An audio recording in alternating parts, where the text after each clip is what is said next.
여러분 스페인에 가면 마드리드가 있는데 스페인 마드리드를 배경으로 한 소설이 있습니다.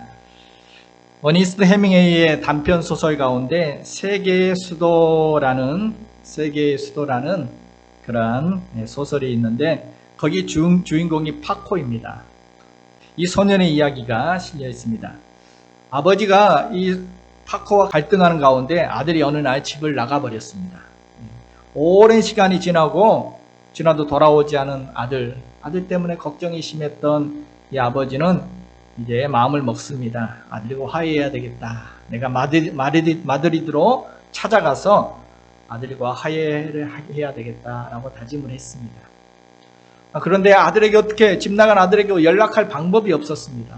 어떻게 연락할 방법이 없어서 당시 가장 유명했던 엘 리베라 신문에 광고를 내었습니다. 신문에 이렇게 광고를 낸 겁니다.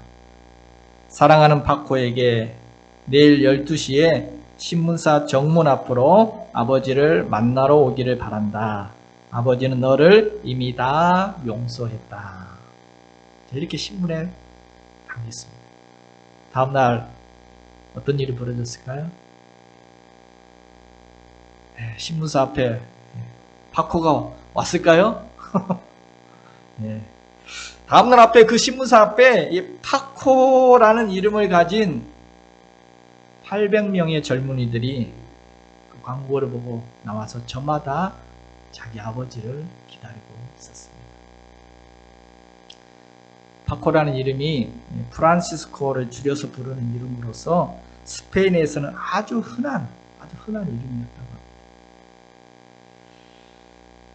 여러분, 아버지의 그 광고를 듣고 통해서 800명의 파코들이 그렇게 몰려왔다는 그것을 보면 정말 많은 사람들이 당황하고 있고 사랑을 갈망하고 있다라는 것을 우리는 알 수가 있죠. 어쩌면 우리 가운데도 이 시대의 파코들이 있지 않을까요? 오늘 우리가 읽은 이 성경 말씀이 바로 이런 이야기입니다. 집 나갔던 아들이 아버지 집으로 돌아오는 이야기가 오늘 우리가 읽었던 성경 이야기입니다. 종교개혁자 마틴 루터는 이 성경 누가복음 15장에 대해서 이런 말을 했거든요.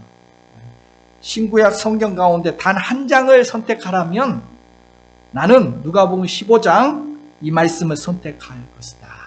왜냐하면 누가복음 15장만 있으면 하나님의 사랑과 또 예수 그리스도의 복음을 정확하게 설명할 수 있기 때문이다. 이런 말을 했습니다. 무슨 말입니까? 성경에 많은 이야기가 있지만 하나님의 사랑이 뭔지, 복음이 뭔지를 가장 잘 설명해 주는 이야기가 오늘 우리가 읽었던 이 누가복음 15장의 이야기다 라는 것이죠. 그럼 한번 이야기 속으로 한번 들어가 보겠습니다. 어느 부자에게 아들이 2명이 있었습니다. 그런데 어느 날 둘째가 아버지께 아버지 제게 줄 유산을 먼저 주십시오 라고 했습니다.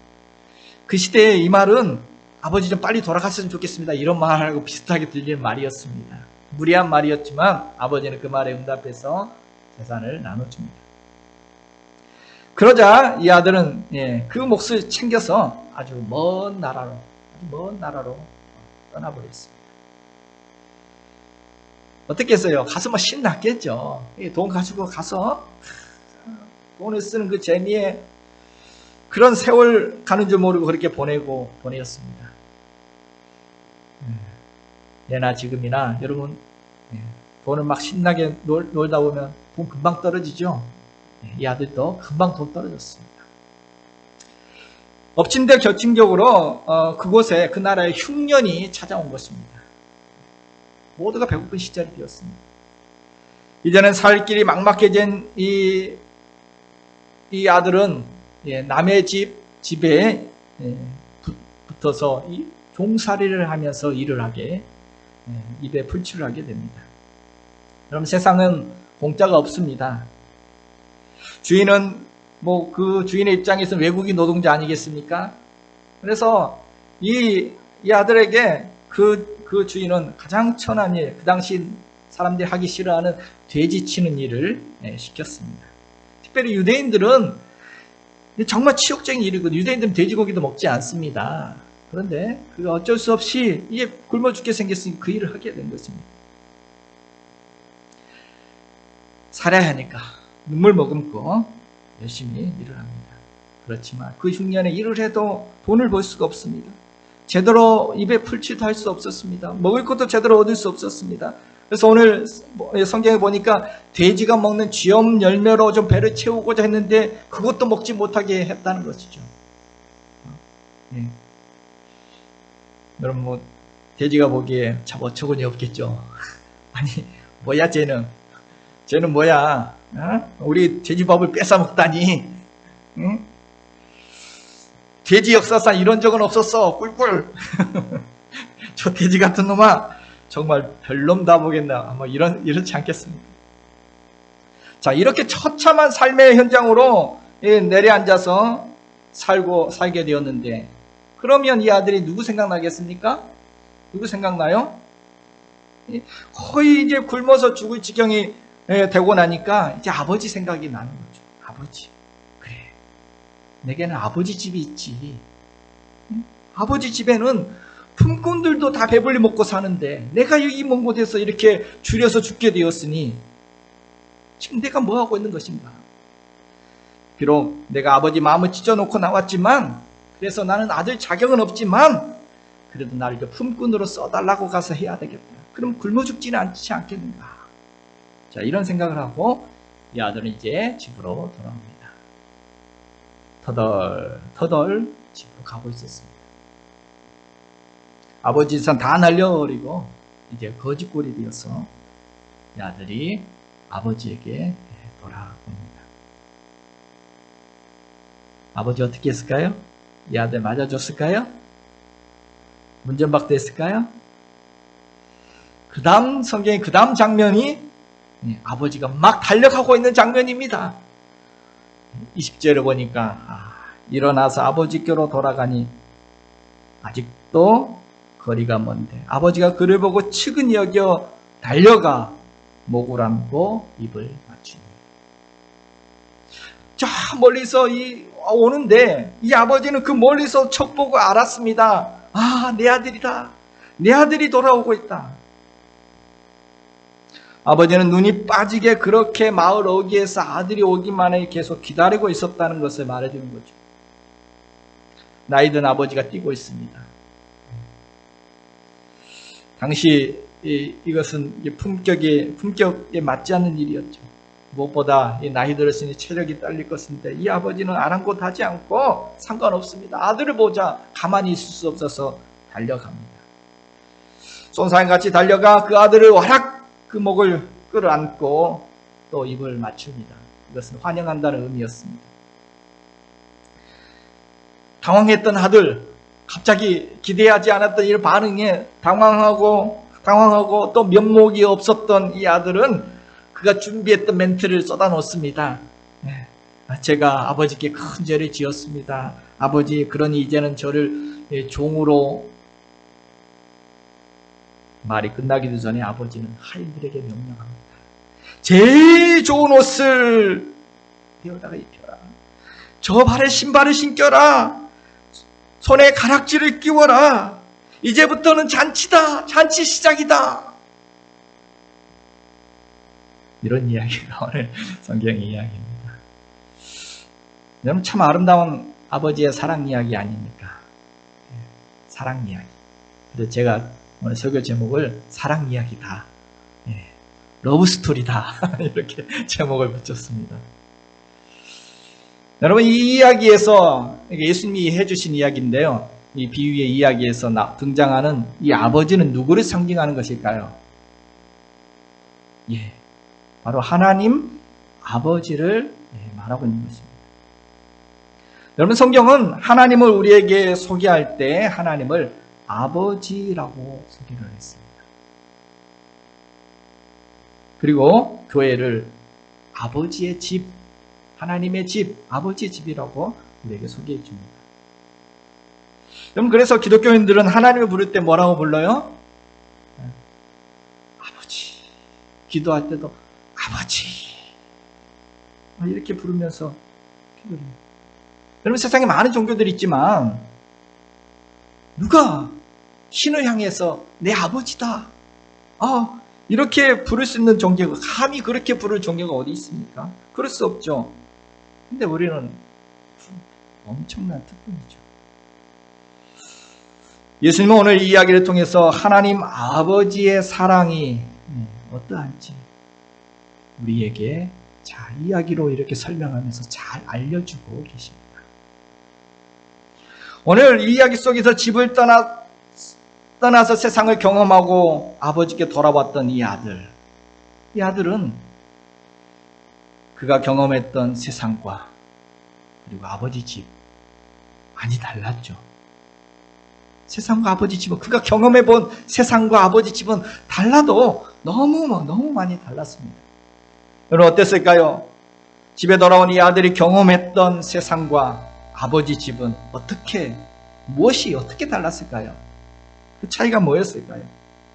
가서 경험해 보니까 세상은 뭘로 돌아가요? 돈으로 움직이고 돌아가는 게 세상이었습니다. 돈 있을 때 없을 때 완전히 달랐거든요. 그런데 아버지 집은 그게 아니었습니다. 아버지 집은 사랑으로 움직이는 것이었습니다. 자, 이 아들 처음에 집을 떠날 때는, 먼 나라 갈 때는 많이 챙겨갔죠. 아버지께 받았던 많은 돈을 챙겨서 갔습니다. 그랬더니 어때요? 신났습니다. 하고 싶은 거 다 할 수 있었습니다. 목에 힘주고 큰 소리 치면서 돈을 썼습니다. 그랬더니 사람들도, 친구들도 많고 또 사람들로부터도 대우를 그렇게 받았겠죠. 그런데 돈 떨어지니까 어때요? 완전 찬바신세죠. 돈 떨어지고 빈털터리가 되고 나니까 세상은 너무너무 냉혹했습니다. 14절부터 16절에 보니까 다 없앤 후에 그 나라에 크게 흉년이 들어 그가 비로소 궁핍한지라. 가서 그 나라 백성 중 한 사람에게 붙여 사니 그가 그를 들러 보내어 돼지를 치게 하였는데 그가 돼지 먹는 쥐염염여로 배를 채우고자 하되 주는 자가 없는지라. 돈 떨어지자 바로 흉년이 시작된 거죠. 인생 흉년이 시작된 겁니다. 돈 없으니 아무것도 할 수가 없었습니다. 궁핍하고 배가 고픕니다. 친구들 다 떠났겠죠. 결국 남의 밑에서 당시 가장 천하였던 돼지 치는 일을 하게 됩니다. 너무 배가 고파도 쥐염열매, 돼지가 먹는 그 쥐염열매를 먹고자 했지만 그것도 아깝다고 주지 않습니다. 이 흉년에 그것도 아깝다고 주지 않습니다. 한마디로 말하면 돈 떨어지고 나니까 돼지보다 못한 취급을 받게 된 거죠. 누구 하나 도와주지 않습니다. 거들떠보지도 않습니다. 손에 돈을 들었을 때는 진짜 뭔가 된 것 같았고 뭔가 내가 내 인생 성공한 것 같았습니다. 그런데 돈 떨어지고 나자 사람도 떠나고 힘도 없고 먹을 것도 없고 모든 게 다 한계처럼 다 사라지고 말았습니다. 그게 지고 있던 그 허상이었고 그게 내가 뭐 했다는 착각이었습니다. 이 모든 것들이 내 힘으로 이루어지는 것 줄 알았더니 내 힘이 아니라 돈의 힘이었습니다. 배신감도 느끼고 인생의 허무함도 느꼈겠죠. 자, 이 아들은 아버지 곁을 떠나서 세상에 나가면서 세상을 몰라도 너무 몰랐습니다. 여러분, 세상을 아십니까? 세상을 몰라도 너무 몰랐어요. 여러분, 우리가 살아가는 세상은 돈이 있고 권력이 있고 힘이 있는 사람은 대우를 받지만 반대로 오늘 이 아들처럼 돈 떨어지고 힘없고 가난하고 병들고 약한 사람들은 무시를 당하는 게 그게 세상입니다. 한마디로 말해서 돈으로 움직여지는 게 세상이라는 거죠. 한번 보세요. 여러분, 집 밖에 한 발짝만 나가보세요. 공짜 없습니다. 뭘 하더라도 돈이 필요해요. 집 밖에 한 발자국만 나가보면. 그러나 오늘 이 아들이 경험한 아버지 집은 달랐죠. 그가 돌아와서 경험해본 아버지 집은 달랐습니다. 아니, 돈 하나 없었는데 거지 꼴이 되어서 돌아왔는데도 대우가 달랐습니다. 나를 그냥 품꾼 정도로 써달라고 했는데 그게 아니었습니다. 20절부터 보면은 아버지가 그를 보고 측은히 여겨 달려가 목을 안고 입을 맞추니 지금부터는 아버지 아들이라 일컬음을 감당하지 못하겠나이다 하나 아버지는 이 내 아들은 죽었다가 다시 살아났으니 내가 잃었다가 다시 얻었노라. 아버지는 돈 없어도 거지가 되어 돌아왔어도 그 아들을 무시하지 않습니다. 오히려 어떻게 했다고요? 측은히 여겼다. 그 아들의 그 약해진 모습을 보고 측은히 안쓰러웠다는 것입니다. 약해졌기 때문에 더 안쓰럽다는 것입니다. 그 삐쩍 마르고 며칠을 굶었는지 피골이 산재간 그 모습 보면서 다 헤어진 옷을 입고 신발도 제대로 못 신고 그 처량한 그 모습을 보면서 아버지는 막 복박쳐 올라서 더 이상 참지 못하고 그 아들 향해 달려갔던 것입니다. 네가 얼마나 고생이 많았니? 봐라. 끌어안고 연신 볼에 얼굴을 비비면서 이렇게 입을 맞춥니다. 얼마나 고생이 많았니? 잘했다. 그래 잘했다 내 아들아. 난 넌 죽은 줄만 알았는데 이렇게 살아와 주니 고맙다 고마워. 이게 아버지 눈에는 그 아들이 거지도 아닙니다. 품꾼도 아닙니다. 너무나 사랑스러운 소중한 아들. 세상에서는 돈 없다고 되지만 또 못한 취급을 당했지만 아버지 집에 돌아오니 너무나 소중한 아들입니다.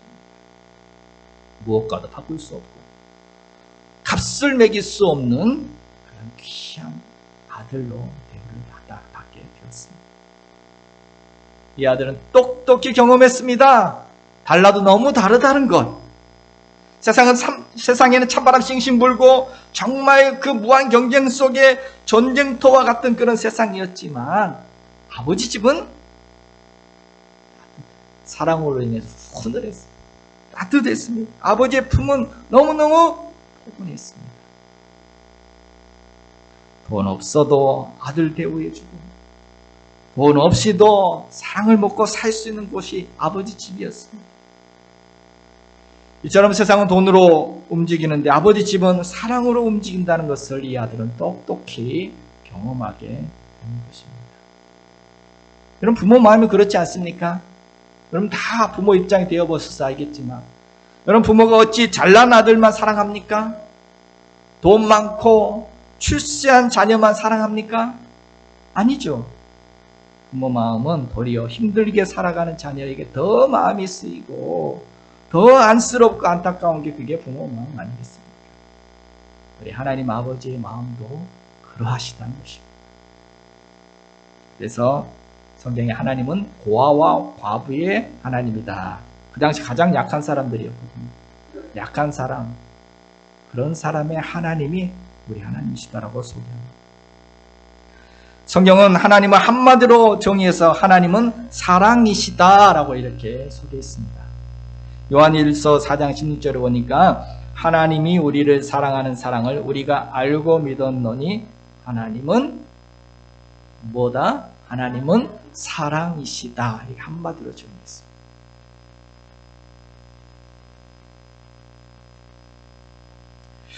바로크 미술의 거장이라고 말하는 렘브란트의 작품 중에서 화가 렘브란트의 작품 중에서 그가 죽기 2년 전에 아주 유명한 그림 하나를 그렸습니다. 말년에 그렸으니까 최고의 실력으로 그렸겠죠. 바로 오늘 성경 누가복음 15장에 나오는 이 장면, 아버지께 돌아오는 이 장면을 그가 그림을 그렸는데 돌아온 아들의 이야기를 그렸습니다. 네, 평론가들은 이 작품을 두고 그 어떤 그림도 도달할 수 없는 절정에 서 있는 작품이다라고 이렇게 평가를 했습니다. 이 그림 잘 안 보이죠? 앞에 한번 잠깐 이 조명만 꺼져도 이 그림입니다. 그래도 잘 안 보이네. 렘브란트가 이 그림을 이렇게 그렸는데, 자, 이 그림에 보면, 우리의 모든 시선을 두 사람에 향하고 있죠. 여기 등장인물들이 다 누구를 바라보고 있습니까? 네. 이때 등장인물이 아들과 아버지를 다 쳐다보고 있습니다. 그래서 이 작품을 보면 우리의 시선이 거기에 고정이 되어집니다. 자, 아들의 모습, 어떤 모습? 예, 지금 아버지 앞에 무릎을 꿇고 있는 모습이고, 누더기 옷을 걸치고 있고, 머리는 빡빡 깎였습니다. 예, 이 모양이, 이 머리가 이렇게 깎여 있는 이 모양은, 정말 그가 세상에 나가서 그의 개성도 자존심도 다 빼앗겨 버렸다는 그런 모습을 보여주는 것 같습니다. 신발도 제대로 신지 못하고 찢어진 신발에 발은 상처투성입니다. 이 아들의 모습은 한마디로 말해서 모든 것을 다 잃어버린, 모든 걸 다 잃어버린 자의 모습을 이렇게 그려져 있습니다. 자, 그런가 하면 아버지 모습은 어떤 모습입니까? 아버지의 모습. 눈은 감겨 있습니다. 눈은 감겨 있습니다. 반실명 상태의 이 아버지의 그 눈 속에, 우리가 뭐 그런 말 하죠. 사랑에 눈멀었다. 저의 해석입니다. 사랑에 눈먼 모습이 아닌가.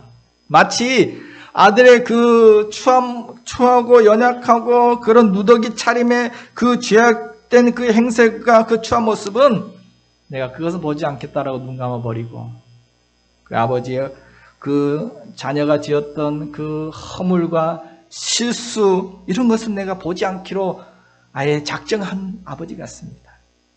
마음의 눈으로 그 아들을 사랑스럽게 바라보고 있습니다. 이 작품을 자세히 보면은 뭔가 하나 특이한 특징이 있습니다. 아버지 손을 한번 보십시오. 아버지 손이 어떻게 그려졌습니까? 네. 아버지 손이, 양쪽 손이 짝짝입니다. 다르게 그려져 있습니다. 한 손은 힘과 근력이 느껴지는 그런 강한 근육질의 남성의 손으로 그려져 있고, 그리고 상대적으로 다른 한 손은 매우 부드럽고 섬세하게 아들의 등 위에 얹혀져 있습니다. 하나는 렘브란트가 이걸 통해서 아들을 강하게 끌어안고 꽉 붙잡아주는 그런 아버지의 손과, 그런가 하면 또 치유하고 따뜻하게 위로해주는, 감싸는 그런 어머니의 손을 이렇게 표현하고 있다고 보여집니다. 여러분, 오늘 하나님 아버지께서도 오늘 우리를 향해서 강한 손으로 우리 인생을 붙들어 주시고, 또 부드러운 손으로, 따뜻한 손으로 우리의 모든 상처와 좌절과 연약함을 어루만져 주시는 줄로 믿습니다. 이처럼 세상은 돈 없고 약하면 무시하지만 아버지는 약할수록 더 사랑으로 품어주신다는 것입니다. 세상은 돈으로 움직이지만 아버지 집은 사랑으로 움직여진다는 것을 이 아들은 똑똑히 경험했습니다. 두 번째로 이 아들이 나가서 경험한 세상과 아버지 집의 차이가 뭐였을까요? 뭐가 달랐을까요? 세상은 흉년이었는데 아버지 집은 풍년이었습니다. 세상은 내 있는 것을 다 빼앗아 갔지만 아버지는 내 부족한 것을 막 채워주었습니다. 이게 완전히 달랐죠. 13절 14절 보면 둘째 아들이 재물을 다 모아가지고 먼 나라에 가서 거기서 호랑방탕하여 그 재산을 낭비하더니 다 없앤 후에 그날에 크게 흉년이 들어 그가 비로소 궁핍합니다. 이 아들이 처음 세상을 아버지 집을 떠나 먼 나라로 갈 때는 꿈이 있었겠죠. 부푼 꿈을 가지고 갔을 것입니다.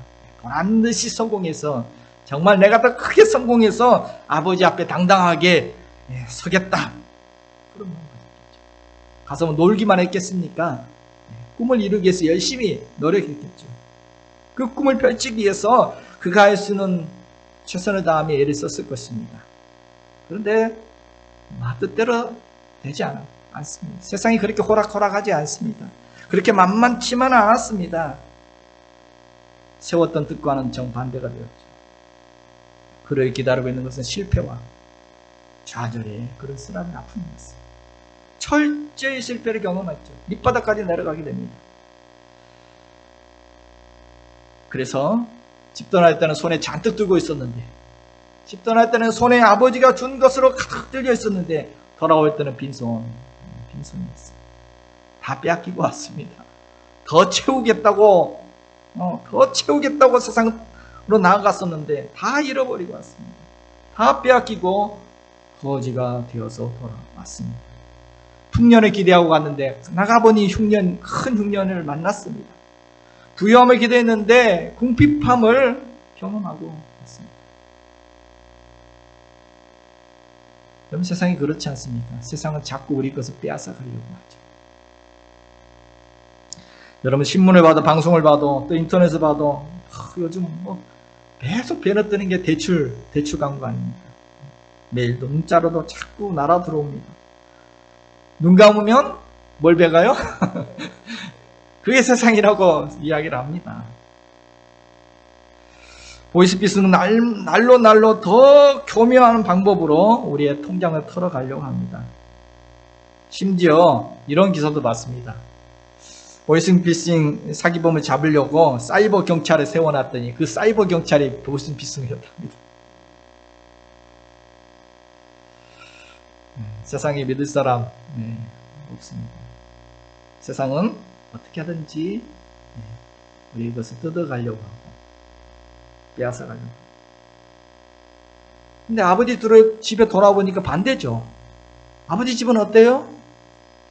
빼앗아가려고 한 것이 아니라 내 부족한 것을 막 채워줍니다. 22절, 23절에 보니까 아버지는 종들에게 이르되 제일 좋은 옷을 내어다 입히고 손에 가락지를 끼우고 발에 신을 신기라. 그리고 살진 송아지를 끌어다가 잡으라. 세상에는 쥐염열매도 못 먹게 하는데 세상에 나가서 다 빼앗기고 돌아왔는데 그 헐벗은 아들에게 아버지는 채워줍니다. 그것도 제일 좋은 옷을 입히고 신발을 신기고 얼마나 배가 고파니 살진 송아지를 잡아라. 잡아서 먹이고 손가락에 금가락지를 끼우고 제일 좋은 옷, 제일 좋은 건 먹이고 정말 아들을 위해서 아까울 것이 없는 것이 아버지였다는 것이죠. 그렇습니다. 세상은 빼앗아가지만 아버지 집은 도리어 채워주는 것이 있습니다. 요한복음 10장 10절에 보면 예수님이 이런 말씀, 예수님이 이 땅에 오신 이유가 뭔지에 대해서 이렇게 알려주셨습니다. 요한복음 10장 10절에 보면 도적이 오는 것은 도적질하고 죽이고 멸망시키는 것뿐이요 내가 온 것은 양으로 생명을 얻게 하고 더 풍성히 얻게 하려는 것입니다. 도적이 집안에 있는 모든 것을 훔쳐가려고 빼앗아가려고 오는 것처럼 세상은 우리의 인생을 자꾸 좌절과 실패와 절망으로 끌어가려고 합니다. 우리의 것을 빼앗아가려고 하지만 하나님이 우리에게 오시는 이유는, 우리를 찾아오시는 이유는 우리에게 생명을 얻게 하려고, 더 풍성함을 얻게 하시려고 우리 인생에 찾아오신다는 것입니다. 아이가 배가 고프면 뭘 찾아요? 우유를 찾는 게 아니라 엄마를 찾아요. 엄마를. 우리 인생이 목마를 때 우리는 돈을 찾을 게 아니라 아버지 하나님을 찾으면 될 줄로 믿습니다. 그래서 이스라엘 역사상 가장 위대한 왕, 가장 위대한 임금이라고 추앙받는 다윗 왕은 그의 인생에 대해서 하나님을 경험하고 나서 이렇게 고백합니다. 하나님은 나의 목자시니 내게 부족함이 없으리라. 하나님이 나를 푸른 풀밭에 누이시고 쉴만한 물가로 인도하시는도다. 내 평생의 선하심과 인자하심이 반드시 나를 따르리니 내가 내 아버지 집에 영원히 살리로다. 이게 다윗의 고백입니다. 여러분, 그렇습니다. 세상은 빼앗지만 아버지 집은 우리에게 좋은 것을 채워주는 줄로 믿습니다.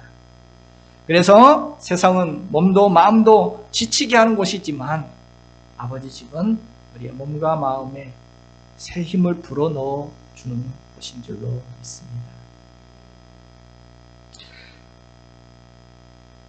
세 번째로 이 아들이 경험했던 세상과 아버지 집의 차이는 뭐였습니까? 뭐가 달랐습니까? 세상은 고통과 눈물이 있었습니다.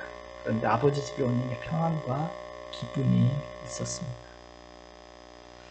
이 아들이 아버지 집을 떠나서 먼 나라로 갈 때는 그렇게 아버지 집을 떠났던 이유 중에 하나는 행복해지기 위해서 가는 거 아니겠습니까?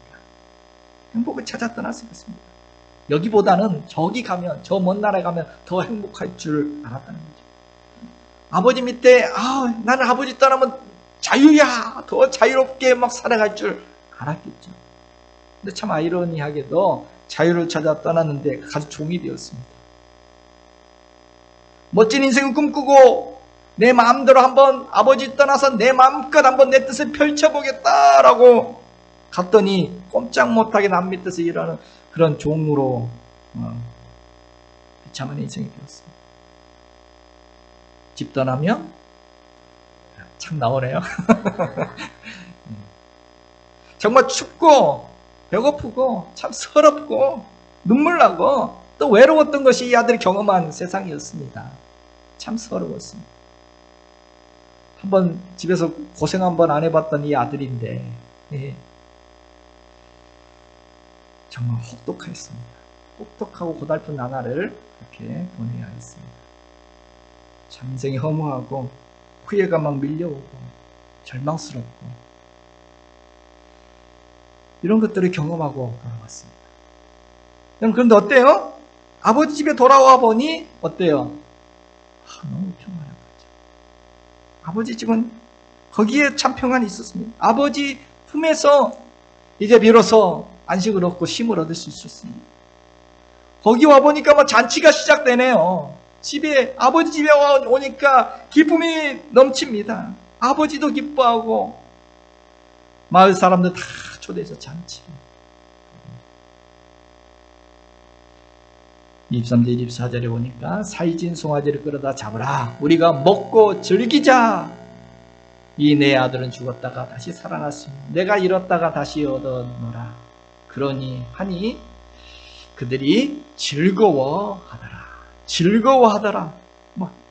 먹고 즐기자. 아버지 집에 돌아오니 비로소 활짝 웃을 수가 있었습니다. 얼마나 고생이 많았니? 얼마나 힘들었니? 어서 와서 쉬어라. 어서 와서 먹어라. 행복이 멀리 있는 줄 알았더니 가까이 내 아버지 집에 있었습니다. 아버지 품이 가장 편안했고 아버지 품 안에서 너무 행복했습니다. 여러분 그렇습니다. 세상은 춥고 배고프고 고달프고 외로웠는데 아버지 집은 따뜻했습니다. 사랑의 온기로 따뜻했습니다. 아버지 집은 평안했습니다. 그 힘들었던 인생의 고달함을 집에서 두 다리 뻗고 쉴 수 있었습니다. 아버지 집에 가니까 웃음소리가 넘치고 막 음악소리가 넘치고 행복한 인생 잔치가 시작되었습니다. 그렇습니다.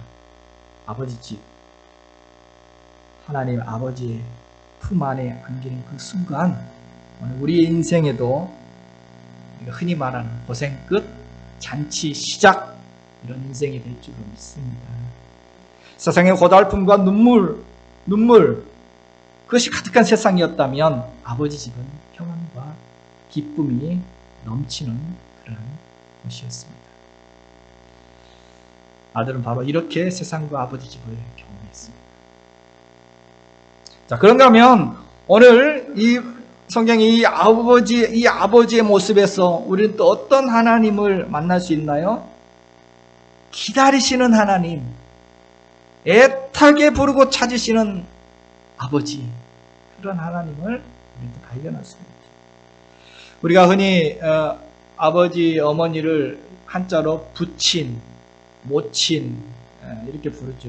여기서 친, 이 친자가 한자로 보면 어버이 친자입니다. 친할 친자도 되지만 어버이 친자. 그래서 부친, 모친 하는데 이 한자로 이 친자를 보면 보이시나요? 친자가 설명하면 이런 거죠. 나무 목자가 있습니다. 근데 그 위에 설립자가 있습니다. 나무목 그 위에 설립. 그리고 그 옆에 볼견자가 있습니다. 오늘 이야기 같지 않나요? 나무 위에 올라가 서서 보고 있습니다. 아들이 오나 안 오나. 집 나간 자녀가 돌아오기를 애타게 기다리는 녹을 빼고 살피고 있는 부모의 모습을 보여주는 그런 한자가 어버이 친자가 아닌가 싶습니다. 자식이 밖에 나갔는데 돌아올 시간이 됐는데도 연락도 없이 안 들어오면 부모 어때요? 그때부터 걱정 시작이죠. 걱정 시작. 전화를 해봅니다. 근데 계속 전화해도 전화도 안 받고 그러면 이제 어떻게 됩니까? 이제 점점 애가 타기 시작하죠. 혹시 무슨 일이 있지는 않나. 생각이 막 복잡해지고 안절부절하게 되는 그게 부모죠. 오늘 하나님 아버지께서도 바로 이런 마음으로 문 밖에 서서 기다리고 계신다는 것입니다.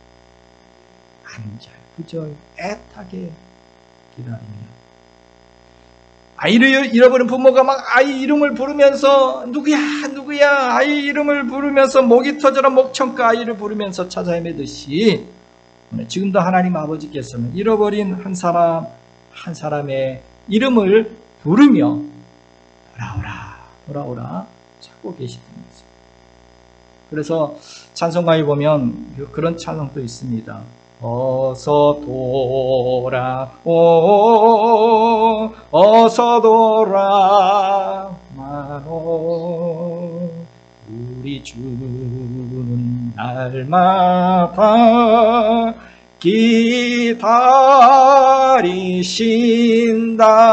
기다리신다오 밤마다 문 열어놓고 마음 졸이시며 나간 자식 돌아오기만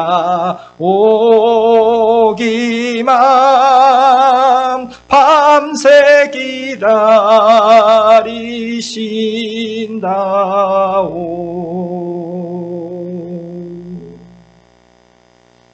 하나님의 마음이 그러하시다라고 여러분 성경에 보면 오라 돌아오라 이런 말이 600번 이상 나옵니다. 하나님 아버지는 그렇게 우리를 찾고 계십니다. 모든 걸 다 준비해 놓고 기다리고 계십니다. 호세아 11장에 보면 하나님 마음을 이렇게 표현합니다. 에브라임이여 내가 어찌 너를 놓겠느냐 이스라엘이여 내가 어찌 너를 버리겠느냐 내 마음이 내 속에서 돌이켜 나의 긍휼이 온전히 불붙듯 하도다. 하나님 아버지 마음 우리를 생각하시는 하나님 아버지 마음 막 속에서 긍휼하시는 그 긍휼하심이 불쌍히 여기는 마음이 막 불붙듯 하다는 것입니다. 그렇기 때문에 우리를 결코 놓을 수 없다는 것입니다. 결코 버릴 수 없다는 것입니다. 결코 포기할 수 없다는 것입니다. 그래서 지금 저희 성립교회도 이 아버지의 마음을 알기에 이런 초대잔치도 하고 있는 겁니다. 너무 무거워졌는데 여러분 유행가 가사 중에 만남이라는 노래 있죠. 우리 만남은 우연히 아니라 뭐 이렇게 하는 노래가 있는데 그것을 부르던 노사연 씨가 이런 간증을 했습니다. 이렇게 간증했어요. 제가 만남이라는 노래를 수없이 불렀던 이유가 뭔가 왜 그렇게 내가 이 노래를 부를 때 그렇게 처절했는지 나는 몰랐어요. 그러나 이제는 압니다. 내 영혼이 하나님과의 만남을 그렇게 목말라 했다는 것을 알았어요. 그리고 이제는 그 만남이 이루어졌어요. 그냥 모르고 이렇게 불렀는데 자기 영혼은 하나님을 그렇게 갈망하고 있었다는 것. 하나님 만나보니까 이제 알게 됐다는 것. 여러분 인생에 많은 만남이 있지만 최고의 만남은 바로 하나님 아버지와의 만남인 줄로 믿습니다. 기다리는 아버지와 오늘 돌아왔던 아들의 이 감격스러운 이 만남, 이것이 오늘 우리에게도 이루어지는 만남의 길을 축복합니다. 아버지 품에 안기면 따뜻할 겁니다. 평안할 것입니다. 행복할 것입니다. 세상에서 그렇게 찾아 헤맸던 것이 바로 여기 있구나라는 것을 알게 될 것입니다. 오늘 이 이야기가 저와 여러분의 이야기가 되어서 이제부터 저와 여러분의 인생 가운데 인생의 잔치가 시작되기를 축복해 드립니다.